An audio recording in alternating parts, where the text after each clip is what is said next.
საუბარი შეეხებოდა საქართველოს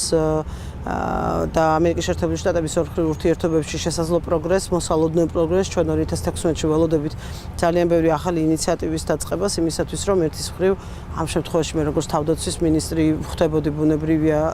ვიქტორია ნოლანს და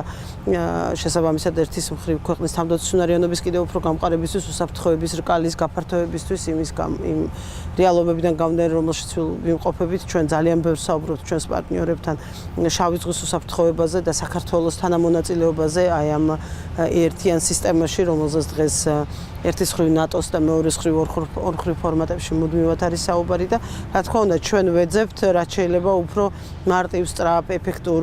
გამოსავალს, მარტივ სწრაფ ეფექტურ გზას იმისათვის რომ საქართველოს სახელმწიფოს როგორც დამოუკიდებელი ქვეყნის უსაფრთხოება უკეთ იყოს დაცული. მინისტერიალის შემდეგ ჩვენ საკმაოდ ოპტიმისტურად ვართ განწყობილები პროგრესი სახეზეა, ნატოს ღია კარის პოლიტიკა სახეზეა და შესაბამისად ჩვენ გვინდა რომ ვარშავიდან რაც შეიძლება უფრო გაძლიერებულები გამოვიდეთ. ამიტომ როგორც კიდევ ერთხელ ვამბობ, როგორც დამოუკიდებელი ქვეყანა, ამიტომ საუბრობთ იმ ჩანაწერებზე, რომელიც უკვე ვარშავის სამიტის დეკლარაციაში მოხდება, საუბრობთ იმ შესაძლებლობებზე, რომლის წინაშეც ვართ